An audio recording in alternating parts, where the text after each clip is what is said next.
does that even mean, Bowers Game Corner? Hey there, YouTube. I'm back again today for another How to Play video, and today I'm going to teach you how to play Pretty Princess card games for 2 to 4 players. Ages 5+, take about 10 to 15 minutes to play.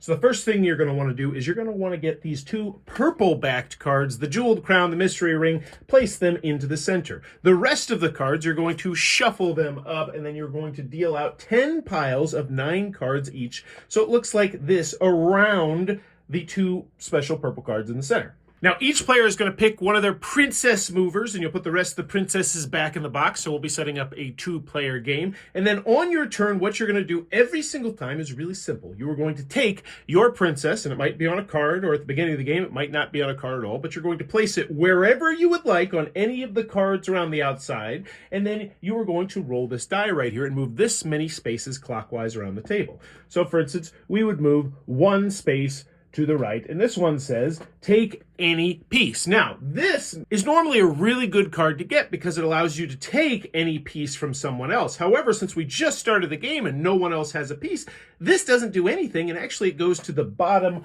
of the deck just like so, face up. This princess stays right here, and then this princess would start their turn, and let's just say they're going to go right here. They'd roll the dice, and they get to move 1, 2 spaces. But this time, they have gotten a card they can take. They've gotten the bracelet. So this would go face up in front of them, and they are 1 step closer to winning the game. Because in order to win the game, you need a complete set of jewelry, which is 1 bracelet, 1 ring, 1 necklace, 2 earrings, and the jeweled crown. But you also cannot have the mystery ring. So essentially, if you ever have the mystery ring in front of you, you cannot win until you get rid of it or someone takes it from you.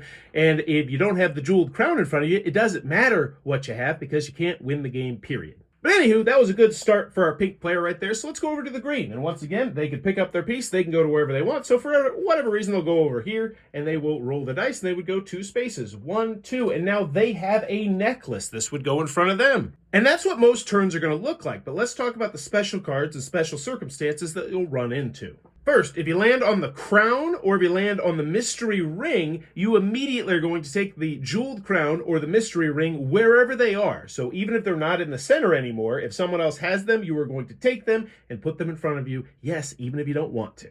Also, going back to that take any piece card we landed on earlier, this is take any piece that you do not have. So for instance, if the player with the bracelet landed on the take any piece, they could not steal a bracelet just to be mean. They would need to steal something that they do not have. There's also put 1 back, which means you're going to take 1 piece of jewelry of your choosing and place it at the bottom of a pile of cards nearest to you.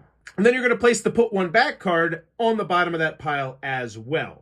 Now, the rules don't specify whether or not you can get rid of the jeweled crown and the mystery ring by putting it in the bottom of the pile, but that wouldn't make any sense at all. So if you do happen to do that, just place it into the center, because it's important to always know where these cards are.